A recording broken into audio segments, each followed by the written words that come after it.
It is all gone. All of it. All the familiar sights and smells, all the usual hustle and bustle of life. They've been replaced by the acrid smell of burning and the stench of dead bodies. There is no one to comfort you.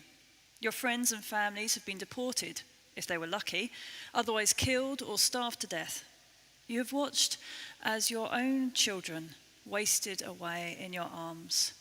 Your home is a ghost town, defenseless, stripped of any beauty. And more than that, there's no place to find any meaning. The center of it all, the place that everything revolved around, that made sense of all parts of life, the temple, has been utterly razed to the ground. It's gone. And worst of all, God is silent. In fact, God has allowed this devastation to happen, sweeping away everything that gives you identity and meaning and life. It is all gone. This was where the Israelites found themselves in 587 BC, after Jerusalem had been destroyed by the Babylonians. And this is the context that the book of Lamentations was written. Maybe some of that resonates with you right now. We're going to be using Lamentations as a starting point during Lent to think about lament and grief and mourning. But before we start that, let's pray. God, I thank you that you are with us, whatever we are going through. You are with us, even when sometimes we struggle to see that. As we think about lamentations and grief, I pray we would know your comfort. May your Spirit be at work in us as we think about this.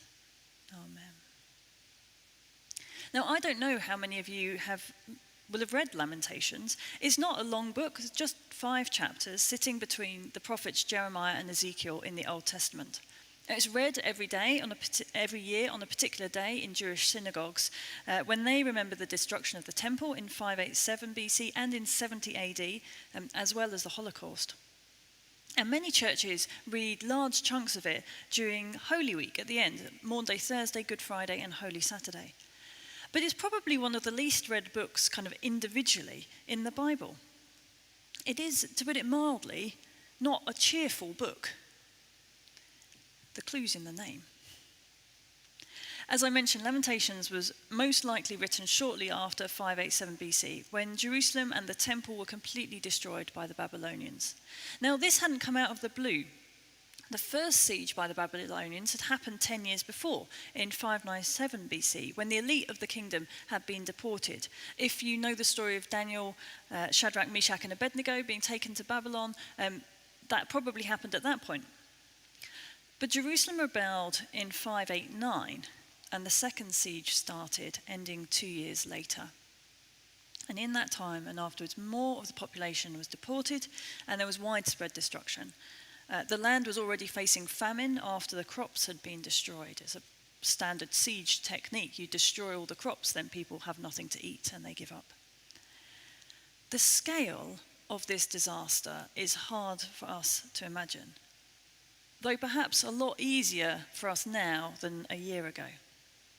The people of God never thought they could suffer such a loss.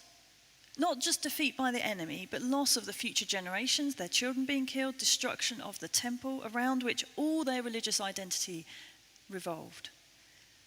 Tradition holds that Lamentations was written by the prophet Jeremiah. Jeremiah certainly witnessed the exile, and there's a lot of similarities between his prophecies and Lamentation. And John Goldingay, who's a theologian, describes Lamentations as Jeremiah's response to the question, how do you pray in the light of national tragedy? Some important things to note about Lamentations. It's a collection of 5 poems. So if you look at it in your Bible and you see like the line spacing looks a bit weird, that's because it's a poem. And the first 4 are acrostics. So each verse starts with a letter of the Hebrew alphabet. 22 letters in the Hebrew alphabet, 22 verses in each chapter. Now this, of course, is completely lost on us in English translation, but it is a way of showing the totality of the destruction. John Goldingay says this: the poems give expression to grief and pain from A to Z. As poetry, we read it differently, don't we, than kind of narrative or history. There's exaggeration, there's metaphor, there's lots of overlapping and interrupting voices. But at the heart of it, it's a poetic response to national tragedy. When normal words have run out, when they're just inadequate, poetry takes its place.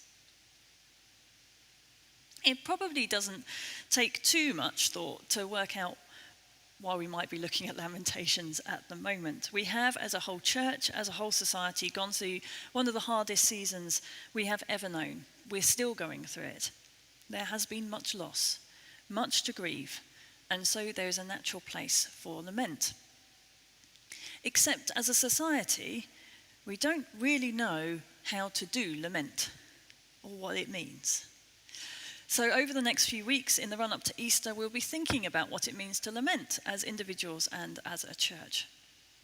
There are loads of laments in the Bible, especially in the Psalms. Actually, the majority of Psalms are Psalms of lament.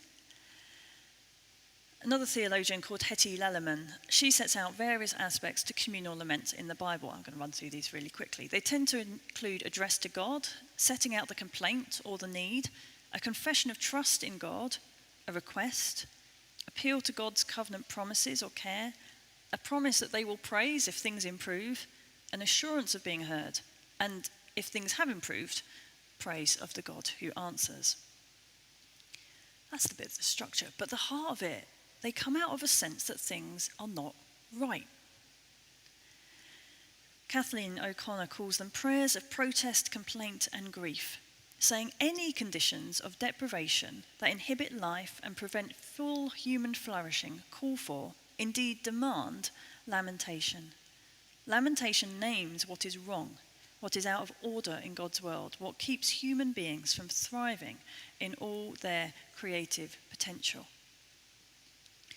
What this all boils down to is acknowledging that there is a gap, sometimes a very big gap, between how things are and how things should be. That's why we've called this sermon series The Gap Between. And each week we will be looking at a different aspect of what we do in the gap between. This week we're going to be thinking about weeping in the gap between. But before we get to weeping, some thoughts on why we lament.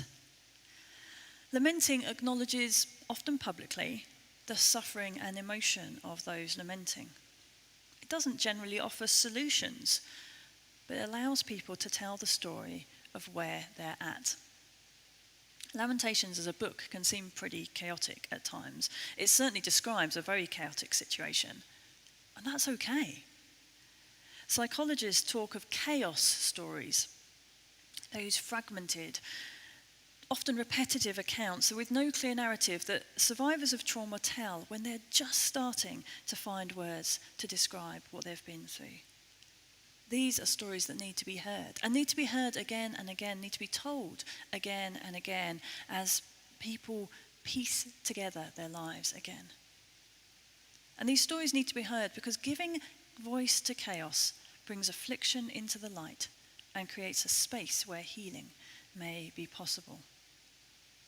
We lament because lament can help us heal after losses, both big and small. We might also receive revelation of God through lament. Isiaka Coulibaly says, Lamentations teaches us to express our sufferings, putting our distress into words that we address to God in prayer. Suffering may be the path by which God leads us back to himself. And following on from that, Pete Scazzero, who does a lot of stuff around emotionally healthy spirituality, talks about how lamenting suffering may be the way that God enables us to mature in our faith, making us more compassionate to others and liberating us from the masks we have a tendency to wear. There's going to be a couple of links to recent podcasts that he's done about grieving the pandemic, which you may find helpful. But let's be honest though, in the West we are really bad at lamenting. We are really bad at grieving in general. Many of you may not even have come across the word before. It's a rich word, and there's so much more to it than just grieving or mourning. Grieving being what happens internally, mourning being what happens externally. And lamenting includes that, but it includes more as well. But it's not a word that we really use. We have a tendency in white Western thinking to deny or play down anything that isn't positive, progress, on the up. And grief stops us in our tracks. It brings us low. So we don't want to dwell on it too much.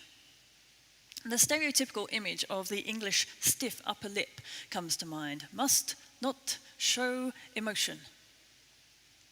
How many of you have had this kind of conversation with your friend? Friend asks, "Are you okay?" "Yeah, I'm fine." "Are you sure?" "Yeah, I'm fine." You don't seem yourself." "I said, I'm fine." And of course, no one is left in any doubt that you're in fact definitely not fine, but the door is shut on that conversation. Now, I know that many of you listening are from non-white cultures, either non-white British or non-British cultures.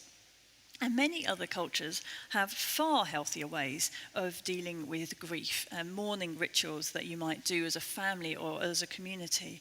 And I would genuinely love to know what your cultural ways of mourning and grieving are. Feel free to put them in the comments thread or email me. I do genuinely really want to know. It'll help me as I prepare my sermon for next week, but also just a general interest. There's so much we can learn from other cultures that do this just better than we do. And do forgive me if the rest of this talk seems a bit obvious to those that you've grown up in cultures that actually know how to express emotions. I'm middle class, white, British, from an emotionally reserved family. So basically what I'm saying is that from this point on, I'm preaching mainly to myself and I'm letting you guys listen in. And I hope that's okay. Now, I'm jesting a little bit, but genuinely the starting point of lament is to pay attention to our emotions. How are we feeling? If we don't know how we are feeling, we're going to struggle to tell God how we're feeling. And it's all very well saying that, well, yeah, but God knows, but actually there's something about us being able to articulate that. God knows everything and we're going to pray. We still are called to pray. Lamentations chapter 1, verse 1, in our translation says, How deserted lies the city. Now, the Hebrew word is acre, which I probably haven't pronounced correctly, which is what the book is called in the Hebrew scriptures, and more accurately translates as alas or oh. The Message version puts this verse, oh, how empty the city once teeming with people. There is something gut-wrenching in that. It's not enough just to narrate our feelings, saying, I feel sad. We need to let it in, to actually feel it, or perhaps to notice that we are already feeling it. As I've already mentioned, my family are not particularly emotionally expressive, so I'm not particularly in touch with my own emotions sometimes, though I'm a lot better now. My husband Ian is very good at helping me get more in touch with my feelings. He will look at me and say, are you okay? You seem sad. And initially I'm like, no, I'm not sad. But sometimes when he pushes me, it gives me a moment to think. I'll realise, oh no, actually I am sad. I just squashed the feeling down. I hadn't realised. And just because I'm not crying doesn't mean I'm not sad. Or maybe I'll be able to say to you, I'm feeling really angry right now, in that tone of voice, very calm, not appearing angry at all. But I am angry. I'm just not necessarily letting myself truly feel it. Does that sound familiar to any of you? Lamentations couldn't be more different. In verse 2 it says, bitterly she weeps at night. Literally, this is translated, weeping she weeps. Which is, again, a common Hebrew linguistic tool to emphasize it's an intense emotion. Weeping she weeps. In verses 8 and 11, Jerusalem and her people are described as groaning. The city itself speaks in verse 13, God sent fire down into my bones. Verse 14, my strength is sapped. Verse 16, my eyes overflow with tears. Verse 20, see, Lord, how distressed I am. I am in torment within, and in my heart I am disturbed. Verse 22, my groans are many, and my heart is faint. There is a lot of emotion being expressed in Lamentations, not just weeping, but a whole range of emotions and impacts on our bodies. There are a lot of tears. Even the roads mourn, and the gateways and the walls. But lament isn't just about sadness. It is about the whole range of emotions we might feel when there is a gap between what is and what should be. Sadness, yes, but also disappointment and confusion and guilt and regret and frustration and anger and so many more. And God is frequently depicted in the Bible as having emotions. We have a range of emotions because we're made in God's image. And yet, so often we struggle to acknowledge our emotions. David Kessler, who is one of the people who developed the stages of grief model that many of you will have heard about, said in a recent interview that we're the first generation to have feelings about our feelings. I.e., we go, I shouldn't feel so sad, others have it worse. He says, if we say something like, I feel sad, but others have it worse, we should just stop at, I feel sad. Our emotions are valid. It's not a comparative thing. And the reality is, we often use these kind of arguments, others have it worse, as a form of denial, because we don't want to have to deal with how we are feeling. It's not, I shouldn't feel sad because others have it worse. Actually, we say that, but more honestly, what we're saying is, I'm going to pretend it's not that bad because I don't want to have to deal with the sadness I'm feeling. And we might be worried that if we let the feelings in, they will overwhelm us. Maybe they will for a little while. But Kessler says that feelings move through us. We feel them, and then they move on. And they might return, might come back at points, but they tend not to linger. If we allow ourselves to feel them, they actually hang around far longer if we try and squash them down and don't acknowledge them. As Christians, we sometimes have an additional difficulty in acknowledging our emotions because we've picked up this false idea that emotions are somehow positive or negative, that some emotions, like anger, may even be sinful. This is not a picture we get from the Bible. There is a lot of anger in Lamentations. Both anger at God and God's anger. If God's angry, anger itself is not a sinful thing. Emotions in and of themselves are neutral. What we do with them might not be, but the emotions themselves are morally neutral. And the problem is, if we've got this idea that some emotions are sinful, we will try to avoid them. But we can't control our emotions. We might be able to control how we respond to them, how we express them, but we can't really control how we feel. So we'll still end up feeling angry, but we'll just stuff it down inside ourselves, trying to make it go away. But it generally doesn't go away. If you try stuffing something into a container that's just not big enough for it, eventually it ends up leaking sideways or exploding out in other ways. It's like that cartoon image of like packing a suitcase for a holiday and trying to squeeze so much in. You have to stand on the suitcase to do the zip up.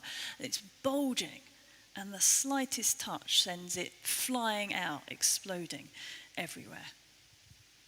That's what happens with our emotions when we bottle them up. How many of you have had trouble sleeping over the past few months? Or find yourself more irritable, with a higher or lower appetite, more lethargic, more anxious? These are all bodily responses to emotion. And that's true for other emotions, not just anger. We might not be weeping bitterly all through the night like Jerusalem was, but it doesn't mean we're not grieving. I can tell you personally that I don't cry all that often, though I've cried more in the last few months than at any other time. But I've been reduced to utterly hysterical laughter by the smallest thing, because if I don't laugh, I'll cry instead. I've also noticed that I'm more unsettled. I can't concentrate as much. My body is tense all the time. And sometimes I find that my fingers and my knuckles in particular are really twitchy. And when I think about it, I realize that my fingers are twitchy because I want to crush something or smash something because I'm angry, really angry. And I'm not acknowledging it, so it's expressing itself in my body instead. And it's invariably far better for me to express that anger or that sadness to God than to try and stuff it inside and it ooze out against my husband or my son. So I love what Kathleen O'Connor says about Lamentations. The speaker's anger at God is neither blasphemous nor unfitting for prayer. Rather, it is a language of fidelity. They present God with all that is wrong with the world and their relationship, and in doing so are eminently faithful. Their anger signifies that they have not let go of God. If we're angry and talking to God, we're still talking to God. And I find that encouraging. It is okay to feel our emotions. Not only is it okay, it is essential if we're going to be spiritually mature people. Now, maybe you feel like you just have too much going on in order to stop and feel stuff right now, because you know that there's a lot of emotion there. And you just don't feel like you can deal with it right now. And that is okay. Numbness is often our first response to grief, and it's a safety mechanism to stop us being completely overwhelmed. But just check yourself. Are you actually too busy? Or are you just telling yourself that? Or making yourself too busy because you're unwilling to let yourself feel? We perhaps need to be a little more childlike in this regard. Young children, like toddlers, have absolutely no filter on their emotions. If they feel it, they show it. So, my son's not quite 2. When we tell him not to do something, and he wants to do it, he starts to wail. To him, it is the end of the world, and he is responding accordingly. But young kids also do something known as puddle jumping when they're faced with grief. 1 minute they're in the tears, and the next they appear absolutely fine and happily playing. And as adults, we can go, well, that seems a bit odd. But it's not just disingenuous. It's they're expressing the emotions as they feel them. And their body stops them from being completely overwhelmed by any one emotion by moving them on to another one. But they feel their emotions. But kids learn by coping, and they gradually filter their emotional responses more and more, which is a sign of maturity. We do need to grow in that. But if you're a parent and carer, and if you're a member of the church, then you can be a spiritual parent. So if you're an adult, I'm talking to you right now. And if you're not quite an adult, I'm talking to you like your future self. Do you model to your kids that it's okay to feel sad or confused and to express that in healthy ways? How will they know that you can bring your emotions to God if you don't show them? Now, that can be a difficult thing. And if that sounds really scary for you, it sounds scary to me, I recommend checking out the Parenting for Faith resources on creating windows, which is one of the tools I use. And again, a couple of links are going to go in the comments threads about that. About Parenting for Faith, they've got tons of resources about how we share faith, how we do faith with our kids. So as I wrap up, let's recap some things. It's okay to weep. It's okay to feel angry, disappointed, frustrated, confused, and it's okay to feel those at God. In fact, we need to allow ourselves to feel our emotions if we've got any chance of healing well. One of the ways we can express how we're feeling is through lament. As I said, we're going to be going into this more over the coming weeks as well. Lament is an expression of faithfulness. It's the way we practice truth-telling. O'Connor again. Laments are prayers of protest, complaint, and grief over a disaster, and with great passion they appeal to God for deliverance. They arise from faith in the power and willingness of God to save. They insist that the world is an open system in which divine intervention is always possible. As I said, we're going to be looking at more what lament looks like in the coming weeks. And towards Easter and Holy Week, there's a team working on a garden of lament, which will give us different ways to lament, to grieve, to cry out to God in our pain and loss. But for now, perhaps some of you need to let yourselves weep. Perhaps sometime this week you need to sit with members of your household or friends on the phone and ask, how are you doing really?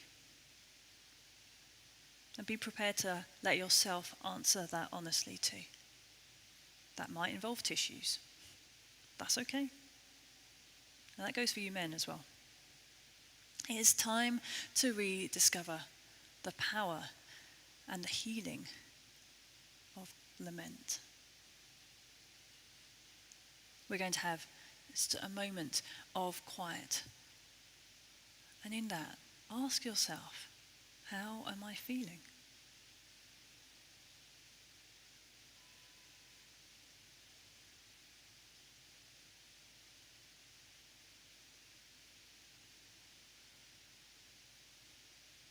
And let yourself be honest with God. How am I feeling?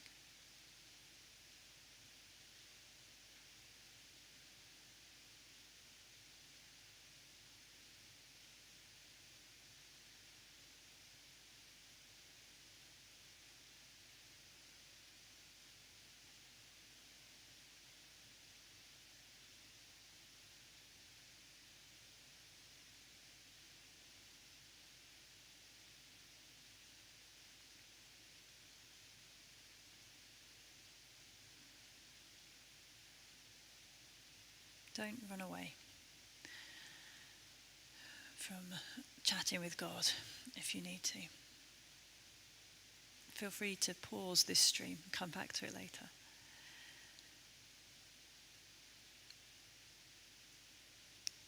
But for the rest of us, Sandra is going to lead us in our intercessions. Good morning, church. I consider this a great privilege and